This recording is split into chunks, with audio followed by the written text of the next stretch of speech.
farm. These buildings were torn down long ago. Even though I be spending more and more time in the cities these days, there's never a moment goes by that I don't remember. And thank God I'm a country boy. Well, now, people are trying to live back. Ain't much of no country boy you can't get hacked. Early to rise, early in the back.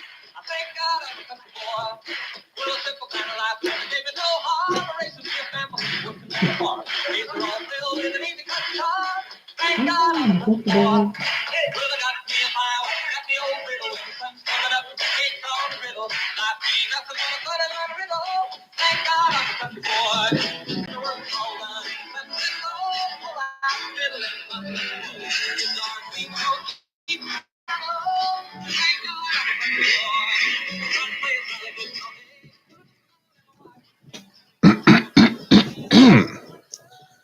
Spiritual brothers and sisters, how are y'all doing this fine Saturday evening?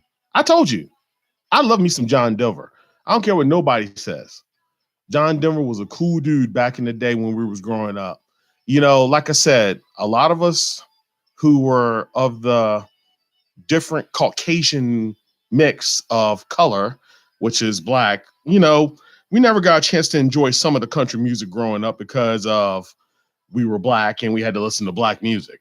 But this is why we're doing the show, is because I'm trying to show you that all the cool stuff that we did listen to, because when music was brought to us off the radio and some of this music used to slip through on a black channel, we thought they were the black artist. But then if you watch shows on the Muppet Show and stuff like that, you saw John Denver, you got a chance to watch different other artists. That's why I like Hee Haw. It was funny.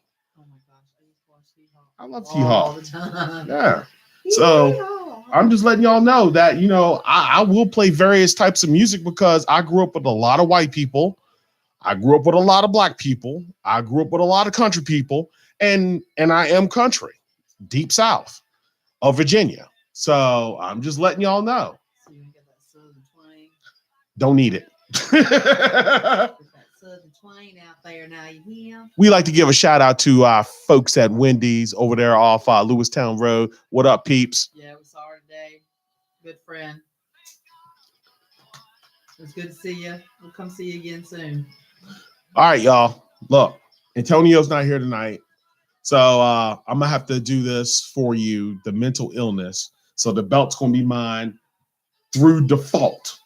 But anyway, guys, mental illness is what we're doing today. Mental health is a level of psychological well-being or an absence of mental illness. The state of someone who is functioning at a satisfactory level of emotional and behavioral adjustment.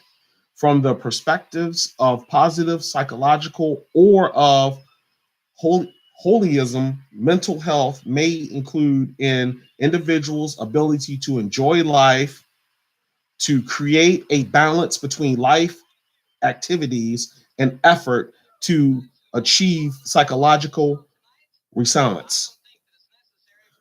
I think of this as mental because for me, this is why Antonio and I always debate the situation.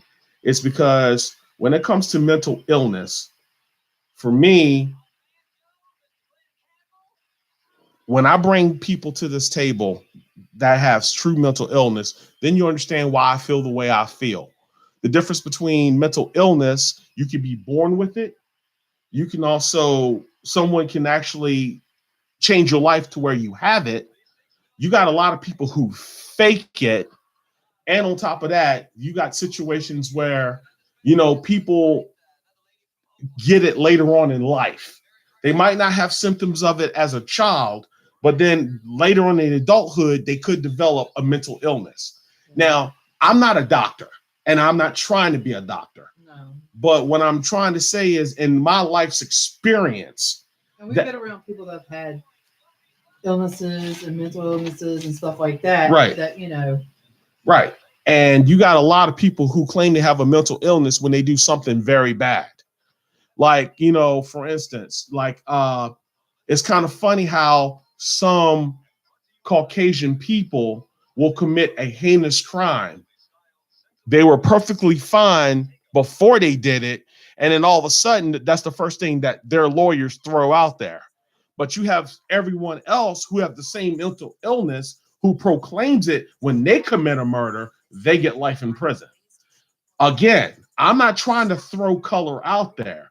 You all see the same things that I see when it comes to these court cases. How someone, like a prime example, look at the situation in the guy who went and killed all those people at the movie theater, and his lawyer want to say he was mentally ill, and the prosecution was quick to say, "Oh hell no, that was premeditated." When you carefully think out things to destroy someone, kill someone, believe me, that's premeditated murder. Yes, it is. When a homeless man has a knife on him and you're just doing a nice gesture to him, remember that homeless man is only protecting himself because he's outside all day, every day in all elements with nothing to eat. And believe me when I tell you. And with them being out there like that, they can have schizophrenia or stuff like that. Right. Okay, Right. Because you can also get schizophrenia, or you can get, where I knew a person that when you didn't eat, Right. you had like a diabetes thing, Right. and your mind started wandering. Right. So it does happen, but you can tell when the person does and does not have it. Right. Because this is what I'm trying to tell you. If you see someone talking to themselves in the third person, you need to stay clear. And they're answering their own sentences. That's mental illness. But when you go to court and you're in front of Judge Judy and all of a sudden you want to start speaking in tongues or having some kind of mental breakdown, there's nothing wrong with you. Look, this is what I'm saying to you. Prime example. It's kind of funny how one of the guys at work told me he had a girlfriend. And what she did was she was perfectly fine when they broke up. But when they went to go divvy everything up, when they were leaving the estate between him and her, all of a sudden, her whole demeanor changed. The next thing you know, he found himself in handcuffs. And I was like, what are you talking about? He said, yeah, dude, before I knew it, I was sitting in handcuffs because I didn't know she went in the back room and called the police and told them that I beat her up. Next thing you know, I'm sitting outside going, what the hell just happened? I said, what do you mean? You beat her up? He said, yeah, dude, all I know, I was moving things out of my home.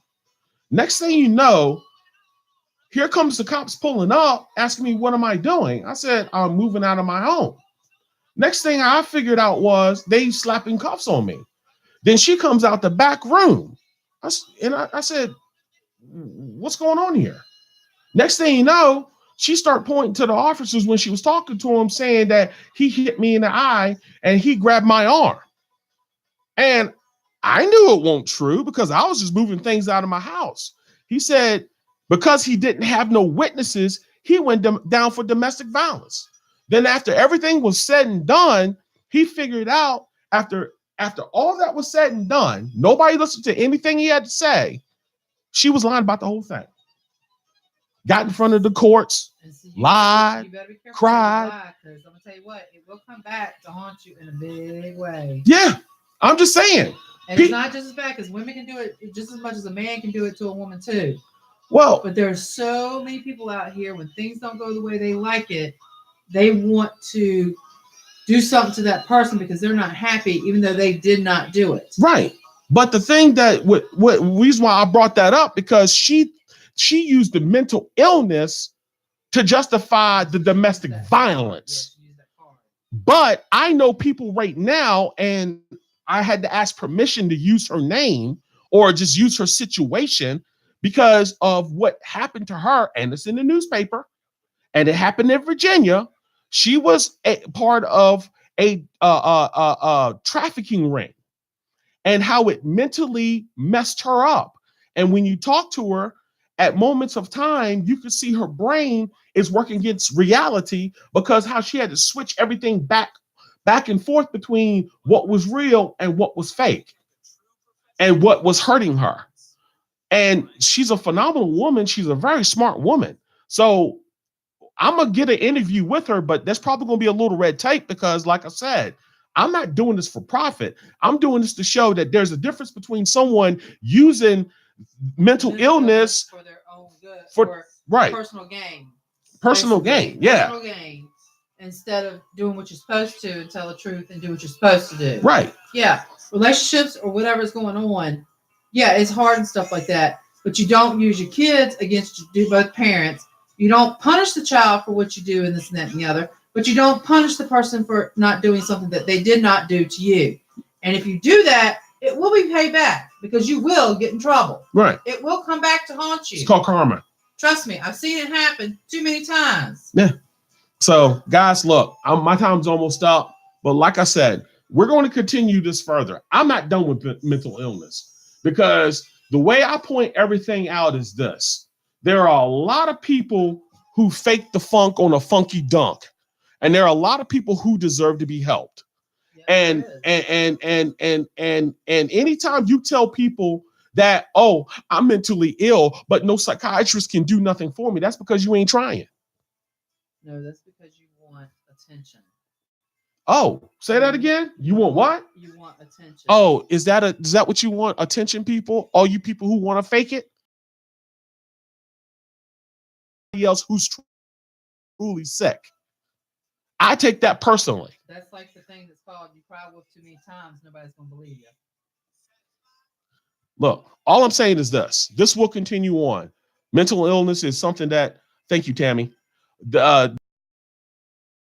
take very personally because I had trauma in my life, but I'm using my situation to help others and to help others because there's no reason why a child at 5 years old should be raped or molested and then have no resources to help them out later in life. So what they do, they turn into a life of crime, have bad relationships, can't keep a stable job. But yet that's back then. Today, you got all kinds of resources. And I found the greatest therapy to do with anybody is to be in a group situation. That's why this is called Spiritual Brothers and Sisters. Why AJ Effect Show. This ain't for me. This is for all my spiritual brothers and sisters so we can unite and be as one and help each other heal for once in our lives. And so we can make something productive because I know you're tired of hearing all this crap on the radio and the TV about our government, the minimum wage. Look, ain't nobody looking out for you. Believe that. Ain't nobody looking out for you. So tune in next week. See you on YouTube Tuesday, PMS Wednesday, Veronica Rose, Absentee Antonio, Bradley in the back. Yeah, he's back there. And also VR hats. Look, y'all, every week I always tell you, I love my kids. I love my grandkids. Thank you for everything. Thank you for supporting the show. We will, and we're going to take this. But guys, again, much love. See you next week. And I thank you. Peace out, people. Peace out, man. Peace out. Peace out.